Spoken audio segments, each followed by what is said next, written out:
사랑하는 영락교회 지체들에게 주 안에서 평화 인사를 전합니다. 오늘은 2024년 7월 17일 수요일입니다. 오늘의 묵상 본문은 이사야서 19장 16절로 25절까지의 말씀입니다.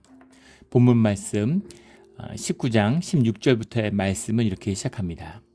그날에 애굽이 부녀와 같을 것이라. 그들이 만군의 여호와께서 흔드시는 손이 그들 위에 흔들림으로 말미암아 떨며 두려워할 것이며, 유다의 땅은 애굽의 두려움이 되리니 이는 만군의 여호와께서 애굽에 대하여 정하신 계획으로 말미암음이라. 그 소문을 듣는 자마다 떨리라. 오늘 본문은 하나님 나라의 꿈에 관한 본문입니다. 오늘 그날에 하는 말씀이 계속 반복적으로 나오고 있는데, 그날에라는 그 말씀 가운데는 주님의 날, 심판의 날, 주님의 마지막 때의 말, 그날을 이야기하는 것이죠. 그런데 그날에 애굽 사람들이 부녀와 같이 떠는 하나님의 심판의 손길이 오니까, 또 애굽은 출애굽의 그런 트라우마가 있죠. 얼마나 여호와 하나님이 무서운 분이신가에 대한 기억이 있는 민족입니다. 그러니까 여호와의 마지막 날, 그날의 심판에 대한 말씀이 그들을 두렵게 떨게 만드는 것이죠. 유다의 땅은 애굽의 두려움이 되리니 라는 말이 무슨 유다가 무슨 애굽을 위협하는 세력이 된다거나 유다의 힘이 강성해진다는 얘기가 아니라, 그 유다의 땅이 간직하고 있는, 유다의 민족이 간직하고 있는, 심지어 예루살렘을 심판하시는 그 주님의 두려움, 경외함, 이런 것이 그 이야기, 그 주님의 심판의 이야기, 그 계획, 그 비전의 선포로 말미암아서 그 소문을 듣는 자마다 떨고 두려워하게 된다라는 거죠. 주님을 두려워한다라는 얘기입니다. 18절에 그날의 애굽 땅에 가나안 방언을 말하며 만군의 여호와를 가리켜 맹세하는 5 성읍이 있을 것이며 그중 하나를 멸망의 성읍이라 칭하리라. 오늘 본문 말씀이 이 18절 말씀, 19장 18절 말씀은 성경에서 아마 그 손으로 꼽을 수 있을 만큼 난해한 그런 말씀으로 그렇게 이해됩니다. 이 말씀이 어려운 것은 애굽 땅에 가나안 방언을 말하며 만군의 여호와를 가리켜 맹세하는 5 성읍이 있을 것이며, 이 5 성읍을 어떻게 보냐는 거죠. 먼저 5이라고 하는 의미는 매우 적다는 의미입니다. 성경에서 5, 열이라고 하는 건 이제 많다는 의미로 쓰이죠. 땅의 수, 땅에 충만한 수가 10, 100, 10진법으로 나가는데 그의 절반인 5은 아주 적다. 그런 말로 쓰이는 거죠. 우리 고린도전서 14장 9절이나 레위기 26장 8절 이럴 때 보면 5에 대한 얘기하는 5에 대한 비유들, 5을 비유로 쓰는 게 굉장히 작다는 비유로 5을 쓰는 그런 본문 말씀들이 있죠.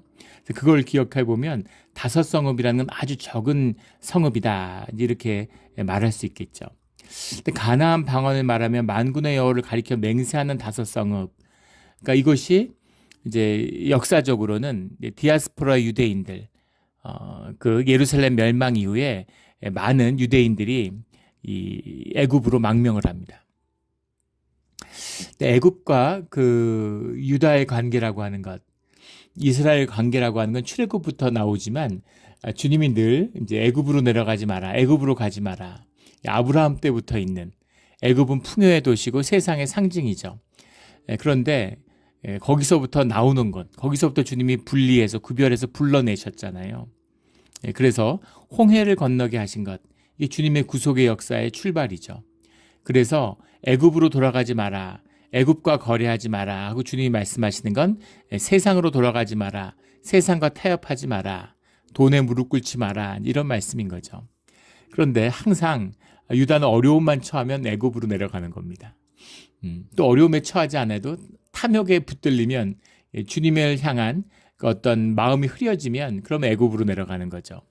대표적인 게 솔로몬이죠. 솔로몬의 제국의 시대의 그 번영, 그 풍요함이라고 하는 건 애굽과 무역으로 시작되는 거죠. 말을 거래하면서 그 애굽과 무역을 하면서 번성하게 되는데, 굉장히 이렇게 흥왕하고 잘 되는 것 같았잖아요. 솔로몬 시대의 영광, 이렇게 유대인들이 얘기하는 것처럼 굉장히 솔로몬 시대에 뭔가 흥왕하고 뭔가 될 것 같은, 우리가 제국이 될 것 같은 이런 것에 들떠 있던 그런 시대죠. 근데 결과는 무엇이냐면 다윗의 왕국, 다윗의 꿈, 다윗의 통치라고 하는 것이 솔로몬 한 세대 만에 무너져 버립니다. 보이지 않는 성전이 완전히 무너져 버린 게 솔로몬의 시대죠. 성전이 무너진 결과가 무엇이었냐면 솔로몬이 죽자마자 유다와 이스라엘이 분열해 버린 거죠. 완전히 분열해 버린 겁니다. 11지파가 다 이스라엘로 따라가고 유다는 이스라엘이라는 이름조차 잃어버리죠. 후대에는 이제 유다 왕국이라고 불렸지만 그때는 뭐 왕국이라고 불리는 남쪽 지파라고 불렸다는 거죠. 그래서 그런 어떤 그 정통성과 영적인 장자된 그런 모든 걸 잃어버린 그런 땅으로 전락해버리고 말죠. 이것이 영적인 본질이 실제화되는 과정, 역사의 섭리죠. 그 모든 것이 애굽에서 시작되는 거예요. 애굽으로 가지 마라. 바빌론 때에도 유수 때에도 사실은 예루살렘의 통치자들, 귀족들, 뭐 가진 사람들 이런 사람들은 먼저 바빌론의 출정 소식을 먼저 듣고 그때 이스라엘 역사에서 처음으로 희년이 선포됐죠. 희년이 주님의 말씀이고 명령인데 한 번도 지키지 않았어요. 그런데 바빌론의 침략군이 출발했다는 소식을 듣고 희년을 선포합니다. 그러니까 그 당시에 무슨 인터넷이 있는 것이 아니고 뭐 뉴스가 있는 게 아니니까 모르죠 사람들이. 그러니까 그 소식을 듣고 고위층들은 자기가 가진 땅들을 희년을 선포하고 헐값에 전부 다 팔아요. 어차피 다 뺏길 거니까. 그리고 그 돈을 챙겨가지고 전부 애굽으로 이제 도망간 거죠. 그래서 애굽의 알렉산드리아에 굉장히 큰 그런 유대인 공동체가 있었다고 하는 것입니다. 그러니까 알렉산드리아에서 이제 70인역이라고 하는 그 이제 히브리 성경을 그리스어로 번역한 굉장히 지금 그 성경을 이해하고 성경을 이제 그 해석하는데 큰 도움이 되는 거죠. 같은 텍스트가 히브리어도 있고 근데 그리스어로 있으니까 동시대에 그러니까 그걸 이제 비교해 가면서 이제 아주 해석하기에 좋은 이제 그런 이제 근거가 되는데 그게 알렉산드리아에서 나오게 되는 거죠. 이제 그런 겁니다. 그러나 예루살렘의 회복은 바벨론의 노예로 끌려간 자들 가운데에서 회복됐지 애굽으로 간 자들 가운데서 회복되지 않았어요. 그런 것 때문에 애굽으로 간 예레미야에서에 잘 나오고 있죠. 그 말씀이 예레미야로 그 예루살렘이 멸망할 때 애굽으로 간 사람들의 이야기입니다. 그게 이제 42장 이렇게 넘어가면 쭉 그 얘기가 나오죠. 자세하게. 그런데 여기 나오는 가나안의 방언을 말하는 5 성읍의 의미를 어떻게 볼 것인가라는 겁니다. 그걸 더 어렵게 하는 말씀은 그중 하나를 멸망의 성읍이라 칭하리라라는 이 말씀이죠. 멸망의 성읍이라는 말이 이르 하헤레스라는 말이에요. 이르라는 말이 이제 시티란 말이고 하헤레스라는 말이 이제 디스트럭션, 이게 하라스라는 말이 원형인데 이게 이제 브레이크다운, 디스트럭트 이런 겁니다. 파괴의 도시다. 멸망의 성읍이다. 이렇게 이제 부른다는 거죠. 그래서 이 의미가 무엇이냐? 멸망의 성읍의 의미가 무엇이냐? 예전에는 이걸 뭐 장망성이다 이렇게 우리 그 개혁 한글에 우리는 개혁 개정이죠. 개혁 한글에 그 장망성이다. 또 거기다 장자를 넣었어요. 장차 망할 성읍이다. 네, 그렇게 이름을 붙였는데 그냥 멸망의 성읍입니다. 멸망의 성읍인데 멸망의 성읍이 뭐냐라는 거죠. 이걸 여러 가지 해석이 이제 많은 겁니다. 대표적으로 이제 칼빈 같은 우리 종교 개혁의 선구자였던 칼빈은 5 성읍과 구별된 6번째 성읍일 것이다. 5 성읍 가운데 어떻게 멸망의 성읍이 있느냐. 이렇게 보는 거예요. 근데 본문에 5 성읍이고 그중 하나를 멸망의 성읍이라고 한다고 분명히 써 있잖아요. 또 다른 해석은 멸망의 성읍이 우상 숭배를 무너뜨리는 그 애굽의 뒤에 나오는 본문, 뒤에 나오면 애굽의 회복과 애굽의 구원에 관한 말씀이 나오니까 애굽의 문제인 우상 숭배를 이제 무너뜨리는 우상의 제단을 무너뜨리는 그런 멸망의 성읍이 될 것이다. 그렇게 해석을 하는 것이죠. 그 의미는 무엇이겠습니까? 이 멸망의 성읍이라는 것을 어떻게든 긍정적으로 보려는 거죠. 그리고 앞에 있는 5 성읍을 긍정적으로 보려는 겁니다. 그래서 거기서 구별된 거기서 멸망이라는 걸 구별시키고 싶은 거죠. 또는 그 멸망의 성읍이라는 게 5 성읍보다 더 귀한 성읍이라서 이것이 애굽의 어떤 구원의 도구가 될 것이다. 가나안 방언을 쓴 사람들이 뭐예요? 디아스포라 유대인들이죠. 그러니까 그 유대인들이 가서 애굽을 구원하는 자들이 될 것이다라는 의미로 해석하고 싶은 거죠. 예. 그러니까 그런 배경이 깔려 있는 겁니다. 또 다른 해석도 있어요. 이르 하헤레스를 그 70인역에 보면 이 하헤레스가 이르 헬리오스라고 써 있습니다. 예. 헬리오스라는 뭐 벌게티역, 벌쿰역 여러 가지 이제 판본들이 있는데 거기 보면 이 70인역을 따서 헬리오스라고 써요. 이르 헬리오스, 하헤레스가 이르 헬리오스의 이제 오역이다. 잘못 번역한 거다. 헬리오스라는 건 태양이죠. 예, 그 이제 히브리어는 이제 셰메시라고 하는 말인데 이걸 이제 그리스어는 헬리오스라고 하죠. 그 태양의 성읍이다. 태양의 성읍을 에 대한 오역이다. 옥이다. 잘못 쓴 것이다. 이렇게 보는 겁니다. 그 중에 하나를 태양의 성읍이니까 5성읍의 중심이다. 거기에 중심이 되는 성읍이다. 이렇게 보려고 하는 겁니다. 근데 그것도 이제 좀 억지스럽죠. 예, 본문에 하헤레스라고 되어 있는데 뿐 아니라 이 애굽이 태양 숭배가 핵심이잖아요. 태양신 라를 섬기는 게 애굽의 모든 우상 숭배의 중심인데 태양의 성읍이다? 이것도 좀 이상한 거죠. 그래서 이 의미를 18절 난해한 말씀입니다. 그래서 이 의미를 어떻게 이제 미스테리죠. 어떻게 해석해야 될까요? 예. 이 의미를 어떻게 해석해야 될까요? 예. 여호와를 가리켜 맹세하는 5성읍이라는 의미를 자꾸 긍정적으로 보려고 하는 거죠. 예, 그런데 여호와의 이름을 가리켜 맹세하는 자들은 뭡니까? 예, 종교인들이죠. 예, 주님께 참되게 예배하는 자들이 아니라 가나안의 방언을 말하며 왜 이렇게 얘기했겠어요? 가나안의 방언을 말하며 라는 말 자체가 팔레스타인 지역에서 내려온 자들 이런 뜻이죠. 그래서 이것이 꼭 주님의 사람들이라는 의미로 해석할 필요가 없다는 것이 핵심입니다. 예. 그래야 예레미야에서의 말씀과 통하는 거죠. 그리고 이사야 전체의 말씀과 통해요. 예. 전체적인 흐름에서 봤을 때 주님이 결코 애굽으로 간 자들을 긍정적으로 보시지 않는다는 점입니다. 그들이 바벨론에 끌려간 자들, 그 작은 자들, 그 힘없던 자들, 그 맨발로 산을 넘는 자들, 주님의 복음을 전하는 자들이 되는 거죠. 그런데 이 애굽으로 도망간 자들, 근데 이 자들은 하나님의 구원의 역사의 중심이 되는 자들이 아니에요. 그런데 주님이 그것을 허락하시고 또 예레미야가 그들과 함께 내려갔죠. 그러면 그 의미는 뭐냐는 겁니다. 그 의미는 뭐냐라는 거죠. 그 말씀이 19절에 나오는 겁니다. 그날에 애굽 땅 중앙에는 여호와를 위하여 제단이 있겠고 그 변경에는 여호와를 위하여 기둥이 있을 것이며 가나안의 방언을 말하고 여호와를 가리켜 맹세하는 성읍, 그들이 소수지만 5성읍이 세워졌다는 그들이 구원의 표식이 아니라 그들 가운데 주님을 예배하는 자들이 선다는 얘기입니다. 그러니까 어딜로 끌어갔건 그것이 누구이든 간에 중요한 게 아니라 주님의 이름을 했다고 중요한 것이 아니라 미국에 이민 왔는데 한국에서부터 교회 다닌 사람들이 와가지고 예배당을 세웠어. 예배당을 세우고 예수를 믿는 자들이 미국에 왔다는 것이 의미 있는 것이 아니라 그들 가운데 주님을 향한 예배와 헌신이 세워진다는 게 의미가 있다는 겁니다. 교회를 세웠어. 내가 헌신해가지고 교회를 세웠어. 라는데 교회 건물을 세웠어의 의미가 아니라 주님을 향한 예배가 세워졌다라는 것이 핵심이라는 거죠. 근데 그 예배의 참된 의미가 무엇이냐라는 것에 하나님의 꿈이 담겨 있다는 겁니다. 오늘 말씀은 굉장히 큰 말씀이에요. 깊은 말씀입니다. 애굽의 땅의 중앙에 섰다는 게 뭐겠어요? 예.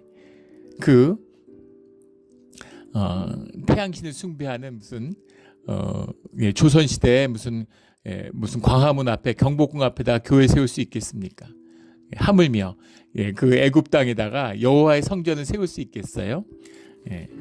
그런데 그 중앙에 여호와를 위한 제단이 있겠고 그 변경에는 여호와를 위해 기둥이 있을 것이요.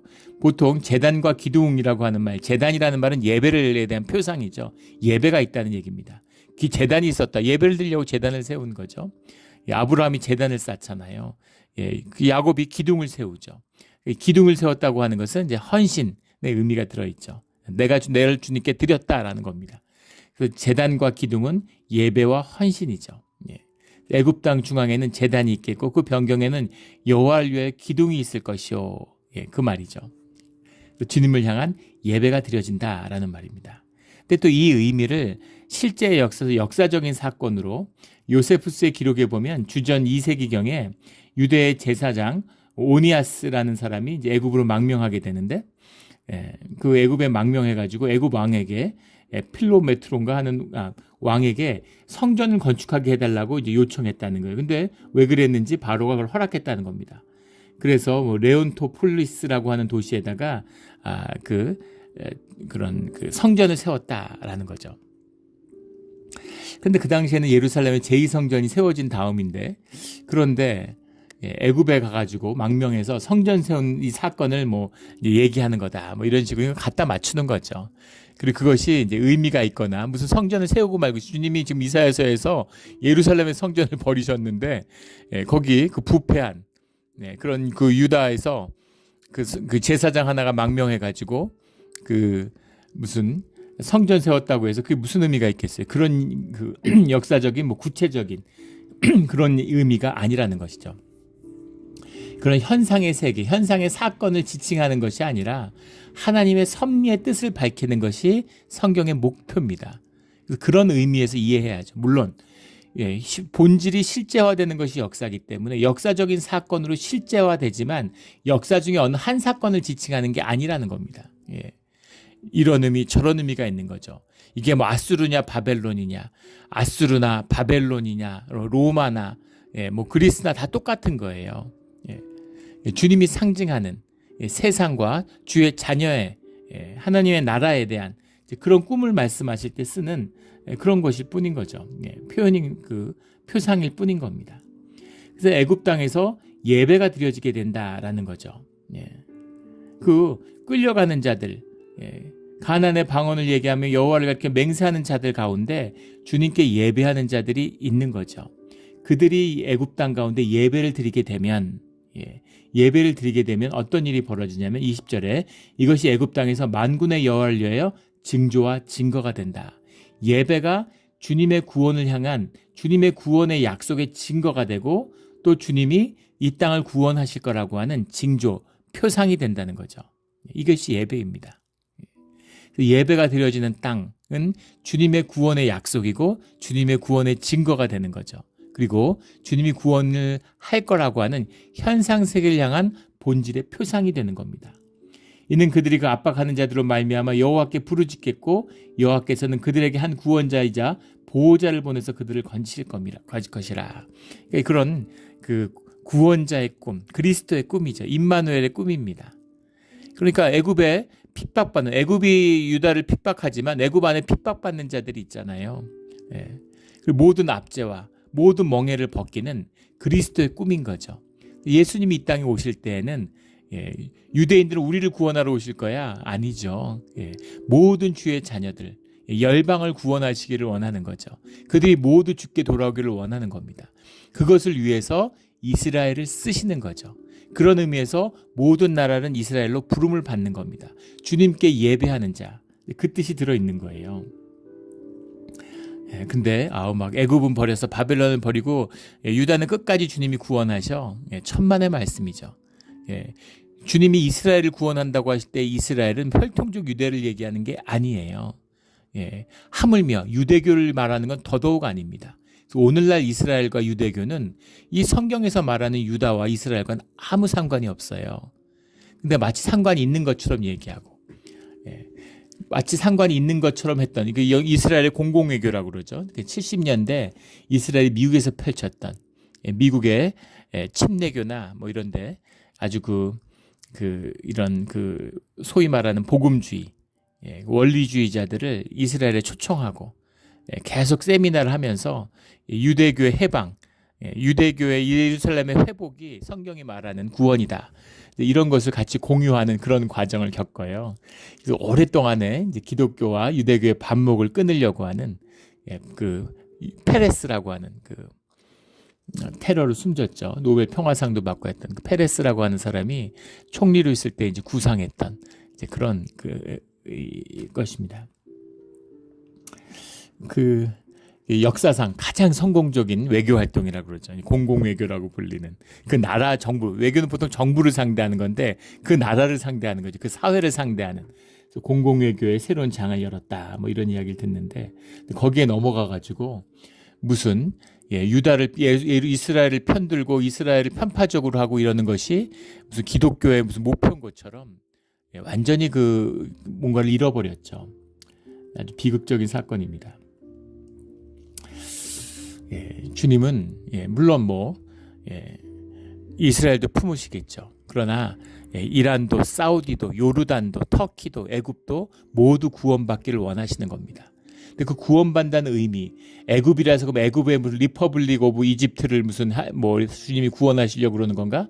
사우디아라비아의 왕국과 그 폭정과 그 왕자와 사우드 왕가를 보호하기 위해서 주님이 무슨 사우디를 구원하시려고 천만의 말씀이죠. 그런 거를 무너뜨리는 폭제와 압정을 끝내는 것이 주님의 구원이죠. 여기서 말하는 애굽, 여기서 말하는 아수르, 뒤에 가면 이스라엘과 애굽과 아수르가 더불어 세계 중에 복이 된다. 아수르 멸망하는데 그 얘기가 아니죠. 주님이 세상을 구원하신다라는 뜻이 들어있는 겁니다. 애굽에 있는 자도 이게 전부 다 거짓이잖아요. 현상의 거짓 껍데기일 뿐입니다. 국가로 해가지고 한 동네에 같이 살았는데 국경 걸어가지고 담장 쌓고 여기는 똑같은 그 스페니시 말하고 똑같은 멕시칸들인데 이쪽 동네는 미국이라고 그래가지고 복지를 하고 막 이렇게 해주고 도와주고 이쪽은 담도 못 넘어게 하고 이런 짓들 이런 것이 이제 국가라고 하는 거짓이잖아요. 언제부터 국가예요? 언제부터 민족입니까? 이런 거짓들. 그런 거짓들이 파는 그 시작이 예배라는 거죠. 그것이 예배라는 거. 이게 예배의 비밀이고 예배의 위대함이에요. 애굽에서 예배가 드려지고 그 예배 가운데 헌신이 나타나면 그럼 주님이 애굽 땅의 구원이 되시고 구원자를 그 땅에 보내주신다라는 겁니다. 구원자와 보호자가 그들을 건지실 것이다. 주님의 구원을 말씀하시는 메시아의 꿈이죠. 21절에 여호와께서 자기를 애굽에게 알게 하시리니 주님이 하시는 일이죠. 그날에 애굽이 여호와를 알고 제물과 예물을 그에게 드리고 경배할 것이요 여호와께 서원하고 그대로 행하리라. 주님께 예배하는 것, 예물을 드리는 것, 경배하는 것, 서원하는 것, 행하는 것, 이 모든 것이 주님 안에서 주님의 뜻 가운데 이루어지는 일입니다. 성령의 역사죠. 주님이 하시는 일이에요. 하나님의 일입니다. 내가 하는 게 아니에요. 내가 하는 건 아무 의미도 없고 내가 할 수 없으려니요. 내가 해봐야 그게 무슨 의미가 있겠어요. 아무것도 아닌 겁니다. 그거는 주님이 하시는 거죠. 주님이 하신다면 주님과 하나 되는 생명이 피어나는 신앙의 길이 되는 것이고 내가 하면 내 의를 높이는 종교의 길이 되고 마는 것이죠. 그래서 이것이 주님의 일로 나타난다라는 겁니다. 22절에 여호와께서 애굽을 치실지라도 치시고는 고치실 것이므로 그들이 여호와께로 돌아올 것이라. 여호와께서 그들의 간구함을 들으시고 그들을 고쳐주시리라. 예배하는 자들, 여기는 더 깊은 비밀이 들어있어요. 애굽 사람들이 전부 다 같이 예배하겠습니까? 모두 다 같이 주님의 공동체의 일원이 되겠습니까? 다 주님의 사람이 되겠습니까? 그렇지 않겠죠.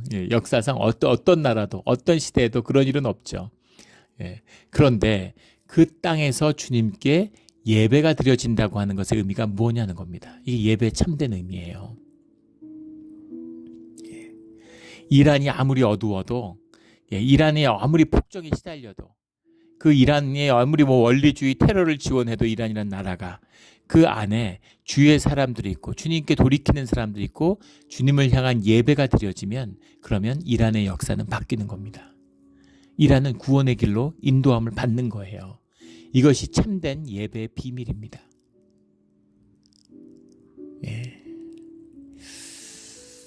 이란 가운데 그 가장 지금 선교사들의 분들의 얘기를 들어보면 선교 활동이 가장 활발한 곳이 이란이라고 그러죠. 뜻밖이죠. 이란의 지하교회가 그렇게 부흥하고 있다는 거예요. 그런데 악과 악은 연합한다고. 마귀는 뭘 하겠습니까? 무슨 일이 있어도 예배는 막아야 되는 거죠. 종교는 괜찮아요. 종교는 결국 마귀의 역사니까. 종교적으로 흥황하는 건 괜찮습니다. 그러나 참된 예배와 헌신이 드려지는 것은 절대 용납할 수 없는 거죠. 세상 어떤 일도 마귀가 절대 용납할 수 없는 건 예배가 드려지는 일이에요. 그래서 그걸 막으려고 그러는 거죠. 지금도 그렇죠. 예. 이란을 막 제재하고 봉쇄하고 이러는데 그게 하나님의 일이겠습니까? 늘 봉쇄하고 폐쇄하는 건 주님의 길이 아니에요. 봉쇄하고 폐쇄하기 때문에 이란의 악한 역사가 흥황하는 겁니다. 북한도 마찬가지죠. 교통하고 화합하고 하나 될 때 그걸 제일 두려워하죠. 그러면은 무너지는 겁니다. 복음을 들고 이란 땅을 찾아야 되는데 지금 이란 땅을 못 가요. 이란에 갈 수도 없지만 그 미국 사람이 아닌데 이란에 갔다 왔다. 그럼 미국에 못 들어옵니다. 그래서 한국 사람들도 이란에 가고 싶어도 이란에 못 가죠. 이란 여행 갔다 오면 미국에 이제 올 생각은 접어야 되는 거예요. 근데 그것은 주님의 역사가 아니고 좋은 길이 아니라는 겁니다. 교통하고 사람들이 다닐 때 그때 주님의 역사가 커지는 거죠. 오늘 말씀 가운데 큰 길을 내라 통하는 대로가 있어 라는 말씀이 나오는데 이 통하는 대로를 여는 것 이것이 믿음의 길이다 라는 거죠. 그래서 어느 지역이건 주님의 참된 예배가 드려지는 것 그것이 구원의 소망이 된다는 겁니다. 그래서 무슨 중국에 이란에 선교사가 몇 명 파송됐다 교회를 몇 개 세웠다 병원을 몇 개 세웠다 이런 게 중요한 게 아니에요. 두세 사람이 있어도 참된 예배가 드려져야 되는 겁니다. 자원함과 신령과 진정으로 드리는 참된 예배가 세워지느냐 삶으로 사라지는 믿음의 삶이 그곳에 세워지느냐 그거예요. 그게 세워지면 그러면 구원의 역사가 시작되는 거죠. 그런 구원의 역사를 보는 우리 세대의 역사가 되기를 주님의 대로가 열리는 것을 보는 우리의 신앙의 길이 되기를 주의 이름으로 축원합니다. 그날에 그들이 여호와께 돌아올 것이라. 그날에 애굽에서 23절에 아수르로 통하는 대로가 있어 아수르 사람은 애굽으로 가겠고 애굽 사람은 아수르로 갈 것이며 애굽 사람이 아수르 사람과 함께 경배하리라. 기가 막힌 말씀이죠. 애굽 사람이 아수르 사람과 함께 경배하는 우상 숭배의 그 두 기둥 같은데 그들이 함께 주님 앞에 무릎을 꿇는 겁니다. 이런 일이 있을 수가 있을까요? 이런 일이 충분히 있을 수 있죠. 왜냐하면 껍데기는 깨지고 부서지는 거예요. 썩어버리는 겁니다. 본질의 생명은 영원해요. 그래서 생명이 껍데기와 부딪히면 생명이 세상과 대결하면 늘 생명이 이기게 되어 있는 겁니다. 이게 섭리고 본질의 역사예요. 본질입니다. 이길 수밖에 없는 것이죠. 생명의 위대함이죠. 조화를 태산같이 쌓아놔도 생명의 씨앗을 당할 수 없는 거죠. 왜냐하면 세월이 지나면 다 썩어버려요. 조화는.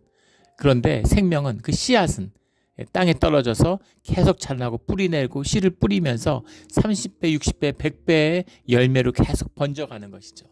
이게 생명의 힘입니다. 생명은 반드시 승리하게 돼 있어요. 그것이 생명의 비밀이고 생명의 축복, 통하는 대로의 비밀이죠. 지난주에 이제 한 탈북자가 인터뷰를 했습니다. 그게 굉장한 큰 뉴스가 되고 있어요. 요새 북한이 이제 망하려는지 고위 엘리트들이 이제 많이 탈북을 하는데 말기적 증세를 지금 보여주고 있죠. 쿠바 주재 참사관이 이제 한국에 망명을 한 거죠. 부인과 딸을 데리고 망명을 했습니다. 고위 외교관이 왜 탈북을 했을까? 우리 며칠 전에도 나눴죠. 어제 나눴나요? 심지어 고위 외교관인데 자기 아픈데 그 치료도 안 해주는 치료받으러 멕시코 다녀오겠다는데 쿠바는 경제 제재를 받으니까 의료기기 수입이 안 돼서 신경치료를 받으러 멕시코 좀 갔다 오겠다고 그러는데 그걸 허락 안 해주는 거죠. 그게 이제 북한의 그런 통제, 악의 본질은 컨트롤이잖아요. will to control, 컨트롤의 극한을 보여주는 거죠. 근데 이제 여러 가지 얘기를 인터뷰에서 하는데 가장 와닿았던 말이 쿠바의 아바나의 항구에서 미국으로 가는 비행기를 탑승하려고 미국인지 어딘지 하여간 외국으로 나가는 비행기를 탑승하려고 하는데 그 대기 시간이 1시간이었대요. 비행기 탈 때까지. 근데 그때가 이제 정말 며칠 같았다고. 그 1시간 동안 피가 마르고, 정말 피가 마르는, 며칠을 기다린 것 같은 그런 시간이었다고. 출국이 갑자기 안 된다. 아니면 그 뭐 소식이 통보되면 누가 잡으러 오거나 뭐 이렇게 돼. 무슨 일이 벌어질지 모르니까. 그 1시간 기다리는데 정말 그 숨이 끊어질 것 같은, 그 정말 말라 죽을 것 같은 그 순간에 하나님께 간절히 기도했다는 거예요. 살려달라고. 한 번만 살려달라고. 우리 자식을 불쌍히 여겨서 살려달라는 간절한 기도했다고 1시간 동안.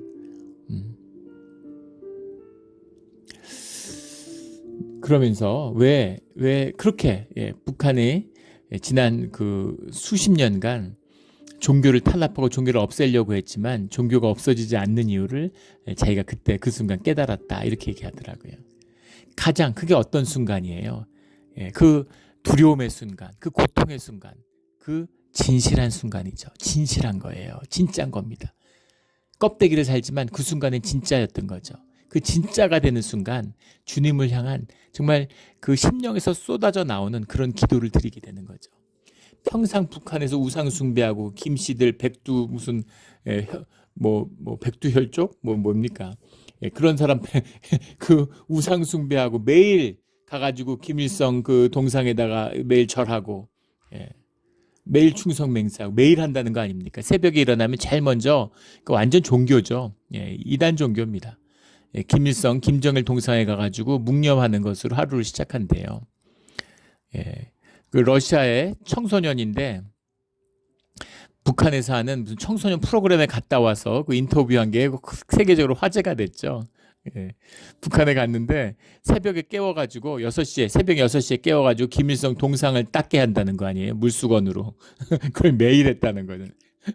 외국 학생인데 외국 학생이 청소년 프로그램에 와 있는데 매일 일어나서 북한에 오면은 그걸 닦아야 돼. 매일 아침마다 김일성 동상 닦고 김일성 동상에 절하면서 자랐는데 근데 그걸 벗어나는 순간 그래서 벗어나기 위해서 근데 그걸 벗어나는 또 다른 진실이 있었다는 거죠. 도대체 왜 탈북했느냐?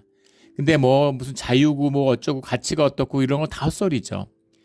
자기 자식이 자기처럼 살고 싶지 않은 거죠. 자기 자식의 미래가 암담하니까 자기 자식은 보다 자유롭고 좋은 환경에서 자랐으면 하는 그 마음이었다는 겁니다. 살 수 있는 희망이 북한에 없다는 걸 알았기 때문에 그것도 진실이죠. 그래서 딸을 위해서 탈북했다는 거예요. 딸을 위해서 탈북했다. 그러니까 그 진실인데 거기서 주님을 향한 쏟아지는 기도를 하게 됐다는 거예요. 이것이 사람의 본질입니다. 인간의 본질, 인간의 진실이죠. 그래서 우리가 진실하면 종교가 진실을 폐해요. 종교가 악한 겁니다. 제일 나쁜 게 뭐겠어요? 종교로서의 기독교입니다. 심지어 교회에 나오는데 예배에 나오는데 주님을 못 만나요. 이게 종교인의 비극이죠. 세겜의 예배를 드리는데 세겜의 제사를 드리는데 그리심산의 축복이 아니라 에발산의 저주를 받는 거죠. 그래서 주님이 함께 할 수 있는 그 예배가 드려지는 땅에 주님이 함께하면 그들의 진실이 회복되는 겁니다. 이것이 하나님의 일이고 이게 선교의 비밀이에요. 이게 선교의 비밀입니다. 무슨 선교사 1000명 보냈네 10,000명 보냈네 이게 중요한 게 아니라 주님의 사람이 그 자리에서 삶으로 예배로 서느냐 그들의 공동체가 주님 앞에 서느냐 거기에 달려있는 겁니다. 이게 아마 우리 시대의 가장 큰 신앙의 도전이 될 겁니다. 이걸 하면 미국이 사는 것이고 이걸 하면 한국이 사는 것이고 이걸 하면 세계가 사는 겁니다. 이걸 못하면 미국이고 한국이고 다 망하는 거예요. 그 분기점에 서 있죠. 굉장히 역사적인 순간에 서 있다고 생각합니다. 우리 24절에 그날에 이스라엘이 애굽 및 아수르와 더불어 셋이 세계 중에 복이 되리니 이스라엘도 복이 되고 애굽도 복이 되고 아수르도 복이 된다. 주님이 함께 하시고 주님 안에서 회복되면 다 복이 되는 이게 복의 비밀입니다. 이는 만군의 여호와께서 복 주시며 이르시되 내 백성 애굽이여 내 손으로 지은 앗수르여 나의 기업 이스라엘이여 복이 있을지어다 하실 것임이라. 이때는 애굽도 앗수르도 다 이스라엘인 거죠. 유다도 다 이스라엘인 것입니다. 이것이 하나님 나라의 꿈이죠. 이 꿈은 주님이 이루신다는 거예요. 주님이 하시겠다 그러면 당연히 이루어지죠. 그래서 열방이 회복되는 그런 주님의 역사가, 주님의 이 일이 성취되는 우리 신앙, 믿음의 씨앗, 남은 자의 역사가 되기를 예수 그리스도 이름으로 축원합니다. 아멘. 기도드리겠습니다.